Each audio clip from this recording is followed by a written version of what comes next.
isla no yam zivecha chamdalei bi v'chosana v'yalti salom la la la la la la la la la la la la da da da da da la la la la la la da la la la da da da la la la la la da da da da da da la la la da da da la la la da da da la la da da la da la la la la da la la la la la la la la la la da la la la la la la la la la la la la la la la la la oh yeah yeah la la la la la la la la la la la la la la la la la la la Hayidaber aleim Shamru Eido Yisol V'chagno Sano Amoi Hashem Elokeinu Hayato Ani Yisom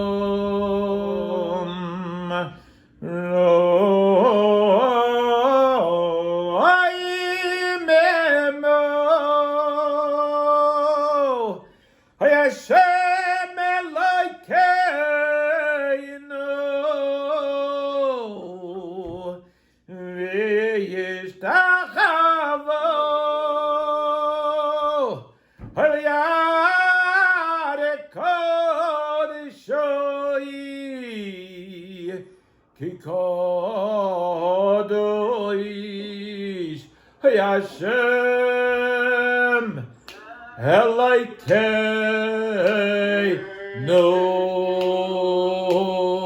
ta da da la la la la la la la da da da la la la la la la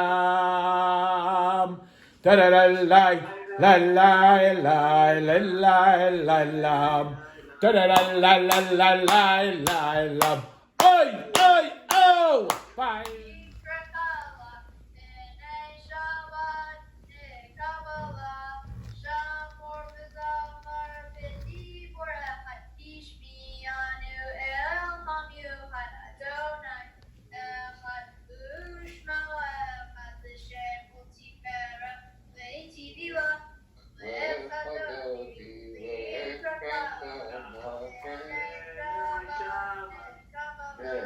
Lekrat Shabbos lechovenecha keyemekai Haverach Havereish mikedem nesecha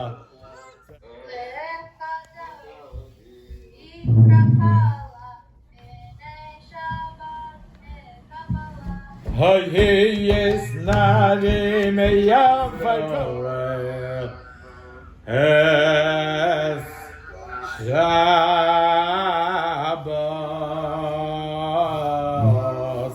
Lasoises HaShabbos L'doiroisam B'risoi Ein Yevain B'nei Yisrael This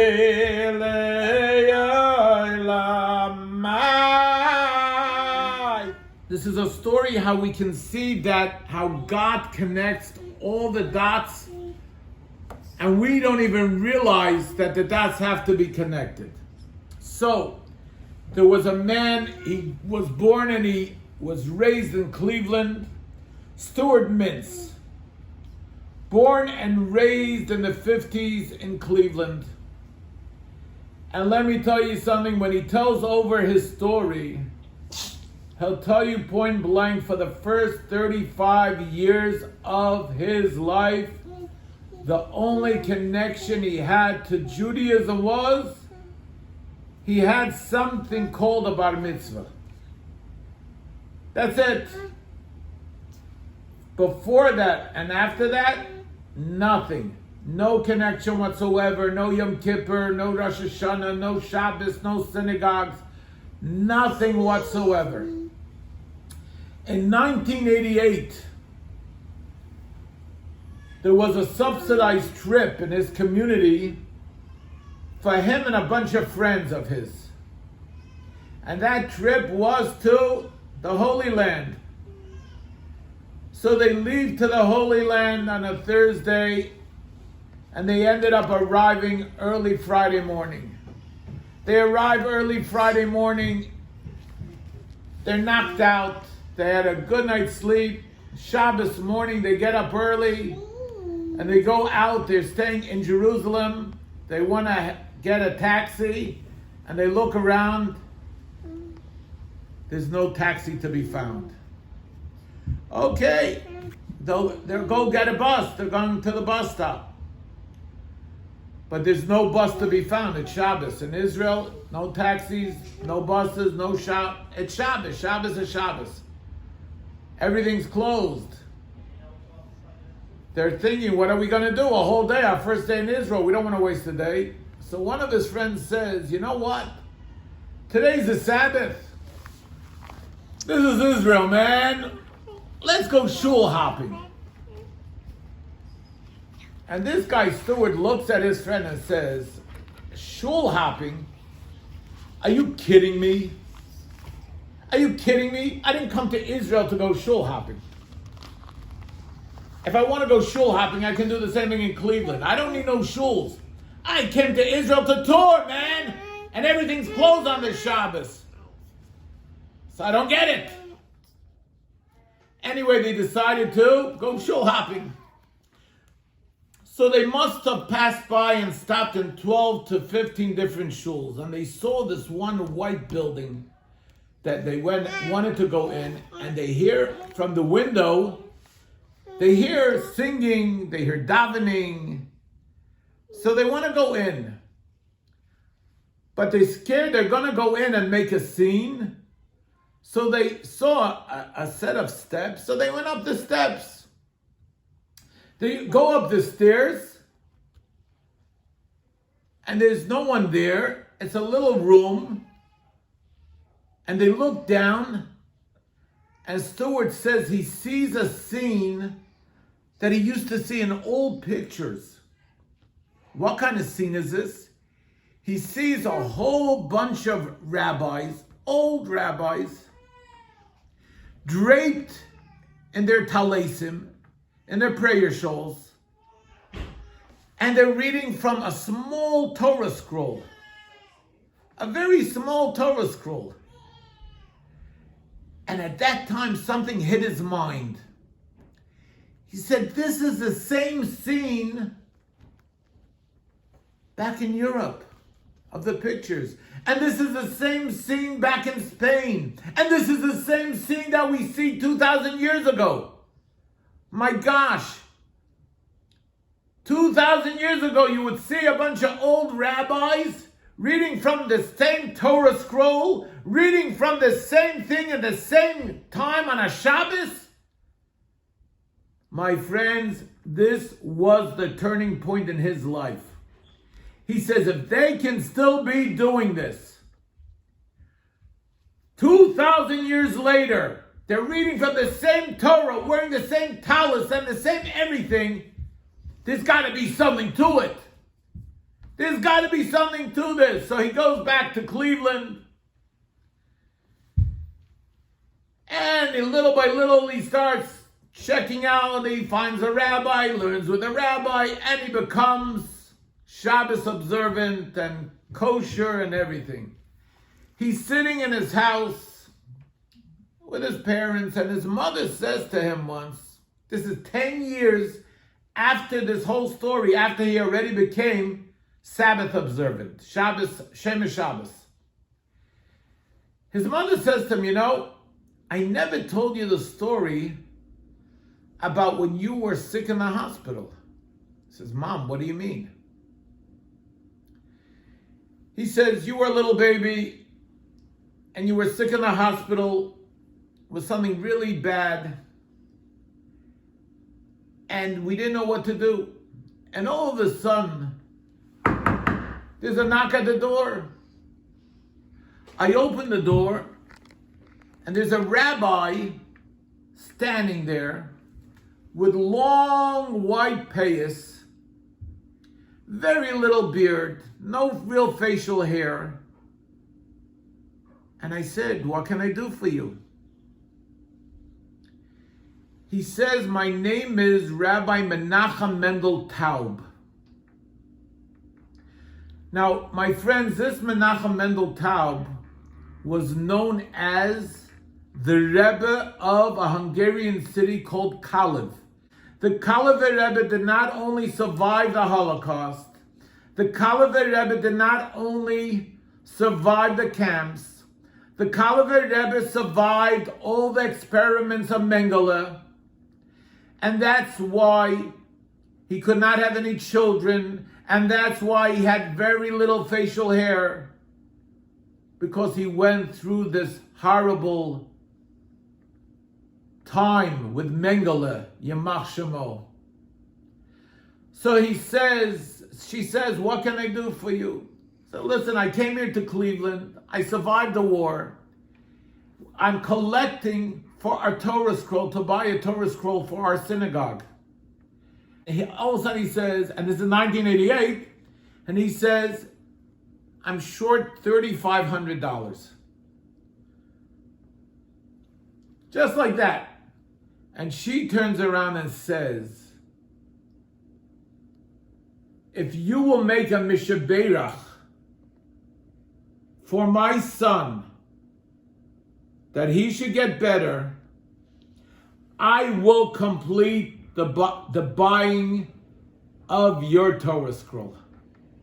Do we have a deal right now or not? He said, and she tells her son, he said, yes, I have a deal. So she went and she wrote out her check for $3,500. And son, you are here today. Thank God you survived your sickness. You are here today. And then he thinks for a minute. And he says, Mom, can I ask you a question? Did you end up ever sing that Torah scroll? She said, yes. She says, Mom, how big was the Torah scroll? She says, no, it happened to not be big at all. It was a small Torah scroll. And he says to his mother, Mom, tell me again, what did this rabbi look like? A rabbi with long white payas, with no facial hair, but a holy face. And he says, oh my gosh. Shabbos finishes, he makes a few phone calls, and it comes out as follows. Are you ready, my friends? Seatbelts, please. 10 years ago when he was in Israel, and he saw that building, and he went upstairs, that was the shul of the Kalever Rebbe. And the Torah that he saw them reading from was the Torah scroll that his mother gave way back when he was a child, $3,500 to buy that Torah scroll. And he remembers 10 years ago when he was in Israel, he saw a rabbi sitting in the front of the shul, and he couldn't figure out. He thought all rabbis are supposed to have beards. And he saw a rabbi sitting there with long payas and no facial hair. My friends, that was Rabbi Menachem Mendel Taub, the Kalever Rebbe. It was that Sefer Torah that his mother put down $3,500. And later on, 1988, he saw that Sefer Torah, and it was that Sefer Torah that turned his life around in 1988. So my dear friends, you never know why things happen. why this happens to this person and that happens to that person. Why did this happen to me? But remember one thing. The Baal Shem Tov, the holy Baal Shem Tov says, Rabbi Yisrael Baal Shem Tov said one thing. When a person finds himself at a certain place, at a certain time, and that means all the time, because all the time we're finding ourselves in certain places, and we meet certain people, and we do certain events, and certain things are happening to us, says the holy Baal Shem Tov, there's always a reason for it. Don't think that a thing happened to me 10 years ago or 15 years ago just for nothing. There are reasons why things are happening. We, my friends, have to connect the dots. But let's remember one thing. No matter how far the dots are, they still have to be always connected. With this, I will conclude and I will say, Good Shabbos, Good Shabbos, Good Shabbos, Good Shabbos. Hi, Good Shabbos, my dear friends. Have a meaningful Shabbos. Good Shabbos, everyone. Very good Shabbos.